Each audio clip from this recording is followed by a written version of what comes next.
महापालिकेचा धुरंधर पक्ष आणि महापालिकेमध्ये सत्ता ही महाविकास आघाडीचीच होणार.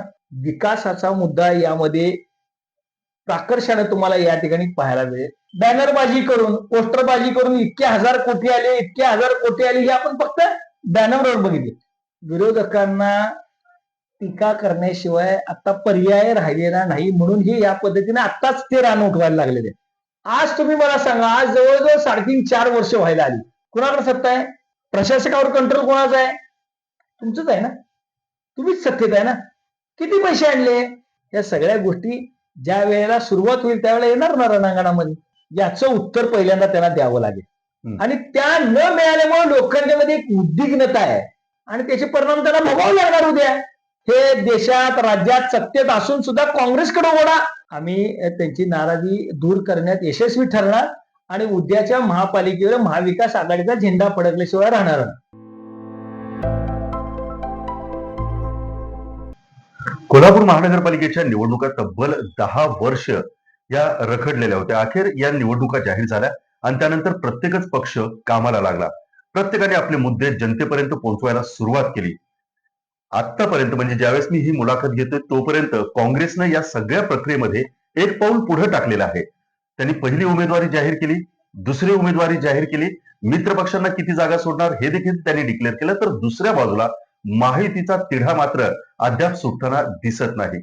हे सगळं एका बाजूला असताना आज आपल्यासोबत कोल्हापूर शहराचा विकास कशा पद्धतीनं अपेक्षित आहे यासाठी ज्या काँग्रेस पक्षानं कॅम्पेन राबवलंय, कोल्हापूर कसं तुम्ही म्हणशीला तसं, या कॅम्पेनच्या माध्यमातून प्रत्येक नागरिकाला त्यांनी साथ घालण्याचा प्रयत्न करतात. तर कोल्हापूर शहराचे काँग्रेसचे शहराध्यक्ष सचिनभाई चव्हाण आपल्या सोबत आहेत. त्यांच्या सोबत एकंदरीतच काँग्रेस पक्षाची भूमिका आणि त्यांची भूमिका आज आपण लाईव्ह मराठीच्या या विशेष कार्यक्रमामध्ये जाणून घेऊया.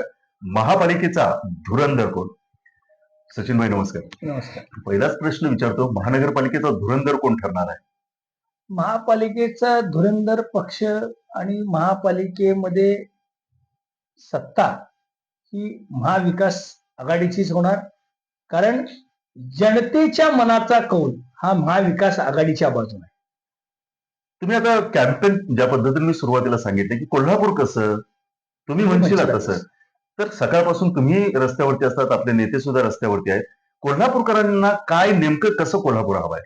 ज्या दिवशी या कोल्हापूर कसं तुम्ही म्हणशीला तसं हे या टॅगलाईनवर आम्ही WhatsApp number QR code number वगैरे दिला. पहिल्या दिवशी 900 लोकांनी सजेशन्स त्या ठिकाणी पाठवलेले.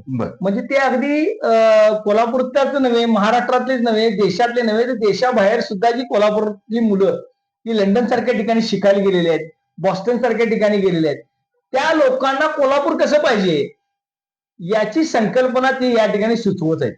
म्हणजे आमच्या जाहीरनाम्यामध्ये उद्या कोल्हापूरचं व्हिजन कशा पद्धतीने असावं, माझा नेता जो आहे, माझे नेते सत्यजित उर्फ बंटी पाटील साहेब, तो व्हिजन असणारा नेता आहे. त्यामुळं ते कशा पद्धतीने असावं, कोल्हापूर भविष्यातलं कोल्हापूर कसं असावं, पुढच्या जनरेशनला काय पाहिजे हे जाणून घेण्याचा हा प्रयत्न आहे. आणि त्या माध्यमातून कोल्हापूर कसं तुम्ही म्हणशीला तसं अशा पद्धतीत टॅगलाईन घेऊन आम्ही लोकांच्या समोर जातोय. लोकांच्या सूचना त्यावर येत आहेत, लोचरांचे सजेशन त्यामध्ये येत आहेत, लोकांचे त्यामध्ये उत्स्फूर्त असा प्रतिसाद या ठिकाणी येतो.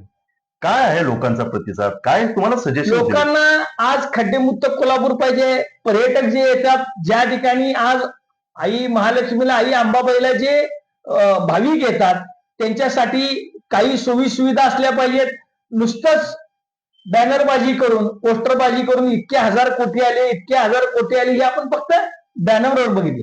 पण अजून प्रत्यक्षात काही आलेले नाही. ज्यावेळेला महाविकास आघाडी सत्ता होती त्यावेळेला एकदा 10 कोटी रुपये आले होते, त्याच्यानंतर काही पैसे आलेले नाहीत. जोपर्यंत फंड्स अवेलेबल होत नाहीत त्याशिवाय कोल्हापूरचा तीर्थक्षेत्र आराखडा हा मार्गस्थ लागणार नाही. हा एक त्यामधला पार्ट आहे. खड्डेमुक्त कोल्हापूर व्हायला पाहिजे, आयटी हब या ठिकाणी झालं पाहिजे, नाईट लँडिंग या ठिकाणी झालं पाहिजे, अशा विविध प्रश्नावर लोकांचे विविध सजेशन्स आहेत. आपल्या पुढच्या पिढीनं कोल्हापुरात का राहावं आणि त्यासाठी काय हवं आहे आम्हाला याची सजेशन त्यामध्ये. सचिन भाई, हे सगळं तुमच्यापर्यंत नागरिकांनी पोहोचवलेलं आहे, तुम्ही वेगवेगळ्या मुद्द्यांना हात घातला, पण दुसऱ्या बाजूने हाही आरोप विरोधकांकडून केला जातो. इतकी वर्ष मग सत्ता काँग्रेसकडे होती, मग काँग्रेसच्या काळात कोल्हापूर जसं हवंय तसं का नाही झालं मग?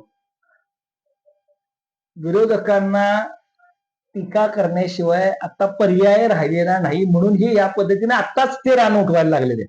पण मी तुम्हाला सांगतो, आज बंटी पाटील साहेबांनी आपली स्वतःची आमदारकी पणाला लावून या ठिकाणी आज स्वच्छ जे मुबलक पाणी येते आपल्याला थेट पाईपलाईनचे, म्हणजे आपल्याला लक्षात आलं असेल, आज या पावसात दीर्घकाळ पाऊस होता, असून सुद्धा गढूळ पाणी आपल्या घरी आलं का? तुम्ही घरी गेल्यानंतर वहिनीला विचारा, ती सांगाल तुम्हाला.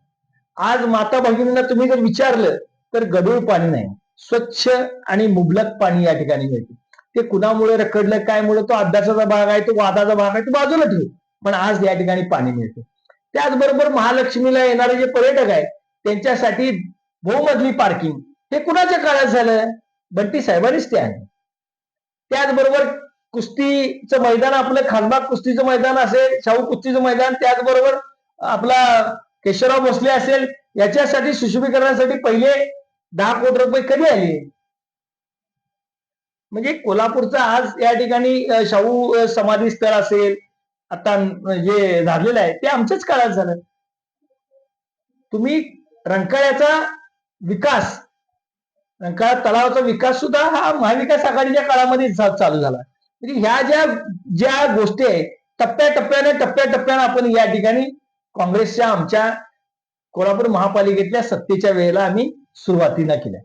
त्याचबरोबर एसटीबी असेल, हे मी तुम्हाला का सांगतोय, 2014ला मी स्वतः स्थायी समिती सभापती होतो. त्यावेळेला एवढे हे जेवढे प्रोजेक्ट या ठिकाणी आपल्याला घेता आले तेवढे जास्तीत जास्त प्रोजेक्ट त्यावेळेला आपण त्या ठिकाणी मंजूर केले आणि त्यातून पैसे आले आणि सुरुवात झाली. आज तुम्ही मला सांगा, आज जवळजवळ 4.5 वर्ष व्हायला आली. कुणाकडे सत्ता आहे? प्रशासकावर कंट्रोल कोणाचा आहे? तुमचंच आहे ना, तुम्हीच सत्तेत आहे ना. किती पैसे आणले, किती प्रोजेक्ट आणले, कुठला प्रोजेक्ट चालू आहे? संशोधनाचा विषय. त्यामुळे टीका करणं फार सोपं आहे. या सगळ्या गोष्टी ज्या वेळेला सुरुवात होईल त्यावेळेला येणार ना रणांगणामध्ये, या सगळ्या गोष्टींचं उत्तर मिळणार. हो, मिळणार 100%. सचिन भाऊ, आणखी एक प्रश्न मनामध्ये आहे, तो म्हणजे एक नाही, सध्या सुरुवातीला आपल्याला असं वाटत होतं की एक नाही, ही लढत आहे ती महाविकास आघाडी विरुद्ध महायुती अशी होणार. आता महाविकास आघाडीने एक पाऊल पुढे टाकले आणि जर जागा वाटपाचं आपलं जर कॅल्क्युलेशन बघितलं तर याच्यामध्ये मोठा भाऊ म्हणून सध्या तुम्हीच आहात. एका बाजूला तुम्ही आणि शिवसेना ठाकरे गट एका बाजूला आहे, तर दुसऱ्या बाजूला 3 पक्षांची जी केंद्रात आहे, राज्यात आहे, त्यांची युती एका बाजूला दिसते. हे आव्हान कसं वाटते तुम्हाला? महायुती आणि महाविकास आघाडी अशाच पद्धतीवर आपण बोलतो, बरोबर ना? बरोबर. आज महायुतीनं ज्या वेळेला विधानसभेच्या वेळेला एक या ठिकाणी कोल्हापूरकरांना आश्वासित केलं होतं की कोणत्याही परिस्थितीमध्ये हद्दवाढ झाल्याशिवाय आम्ही निवडणुका घेणार नाही, याचं उत्तर पहिल्यांदा त्यांना द्यावं लागेल. आणि महाविकास आघाडीचा आज जर तुम्ही जागा वाटपाचा फॉर्म्युला असेल, त्याच्यानंतर आम्ही टाकलेली पावलं असतील, आज ज्या पद्धतीनं आमचं व्यूहरचना सुरू आहे, आमच्या ज्या पद्धतीने आम्ही चाललोय, त्या बरोबर उलट बाजू त्यांची आहे. काय चाललंय उलट बाजूला? मग ते त्यांना विचारलं तर माझ्यापेक्षा चांगलं उत्तर देतील तुम्हाला. ते कशामुळे रखडलं असेल? त्यांच्या अंतर्गत कुरुघोड्यांचा विषय या ठिकाणी आपल्याला सगळ्यांनाच, म्हणजे मला सुद्धा सोशल मीडियातूनच मला माहिती आहे. मी काय त्यांच्यामध्ये कुठल्या बातम्या काढायला हे करायला आम्हाला पण तेवढा वेळ नाही. सोशल मीडियाच्या माध्यमातून आम्हाला हे सगळं समजत असते आणि तो त्यांचा इंटरनल प्रश्न आहे. त्यापेक्षा आम्ही विकासानं आम्ही कसं सत्तेत येऊ, आम्ही लोकांच्या समोर जात असताना आम्ही काय त्यांना आश्वासित करू, या सगळ्या गोष्टीवर आमचं लक्ष केंद्रित आहे. त्याचबरोबर त्यांना लोकांना पारदर्शकता हवी आहे. या कारभारामध्ये पारदर्शकता हवी, ती त्यांना पाहावयास मिळत नाही. आज तुम्ही कुठेही रस्त्यावर तुमच्या आपल्या चॅनलच्या माध्यमातून बऱ्याचशा लोकांच्या तुम्ही मुलाखती घेतल्यात, त्या मुलाखतीमधून आम्हाला समजते. ही जी निवडणूक आहे ती मुद्द्यांवरती राहणार. कुठले मुद्दे राहणार या प्रचारामध्ये असं वाटतं तुम्हाला? विकासाचा मुद्दा यामध्ये प्राकर्षाने तुम्हाला या ठिकाणी पाहायला मिळेल. त्याचबरोबर खड्ड्यांचा रस्त्यांचा रस्ता खड्ड्यात आहे की खड्ड्यात रस्ता आहे हा एक मुद्दा त्यामध्ये येईल. महालक्ष्मी तीर्थक्षेत्र आराखड्याचा या ठिकाणी विषय होईल. डेव्हलपमेंटचा या ठिकाणी विषय येईल. बरेचसे मुद्दे या निवडणुकीमध्ये आता तुम्हाला पाहायला मिळतील. लोकांचे मुद्दे तुम्हाला या ठिकाणी पाहायला मिळतील. लोक जे मांडतात, आज आपण महापालिकेला घरफाळा भरतो, टॅक्स भरतो, त्याच्या सोयी सुविधा हे महापालिकेने दिल्या पाहिजे. आणि त्या न मिळाल्यामुळे लोकांच्या मध्ये एक उद्विग्नता आहे. एक उद्विग्नता आहे या सरकारविषयी.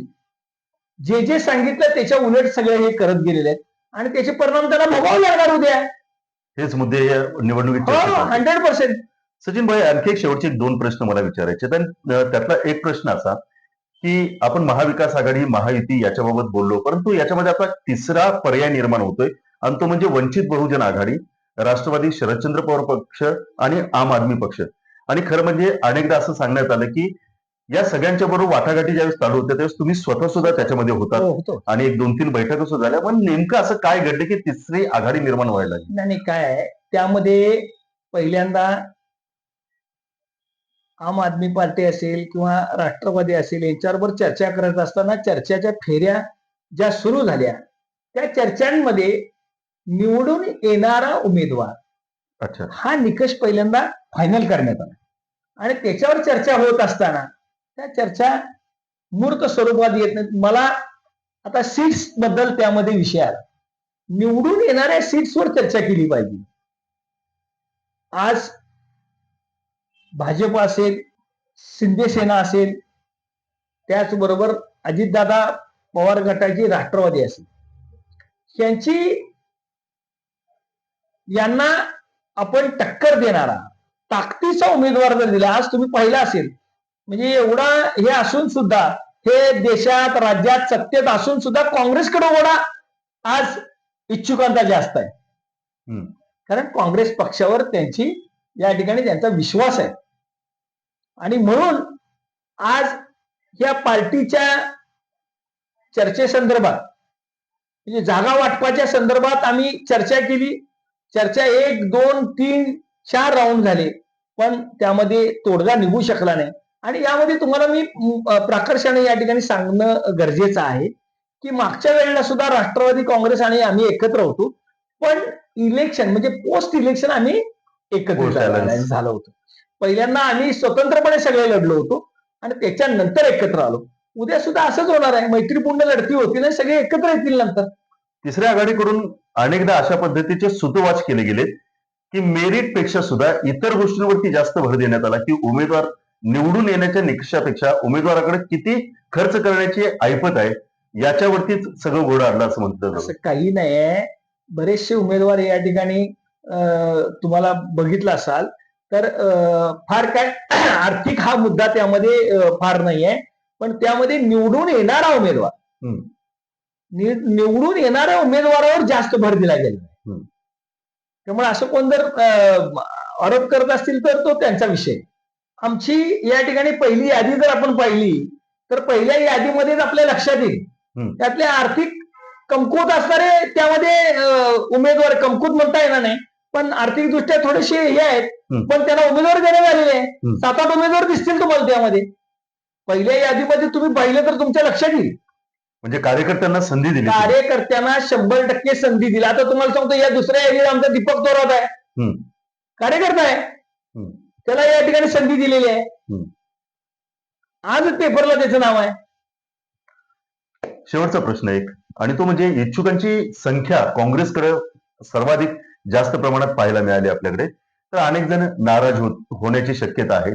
तर अशा पद्धतीने या नाराजींची समजुती काढण्यासाठी एक शहराध्यक्ष म्हणून आपण आणि जिल्ह्याचे नेते आपण कशा पद्धतीने या नाराजींची समजुती या नाराजांच्या संदर्भात सुद्धा एक स्ट्रॅटेजी ठरलेली आहे.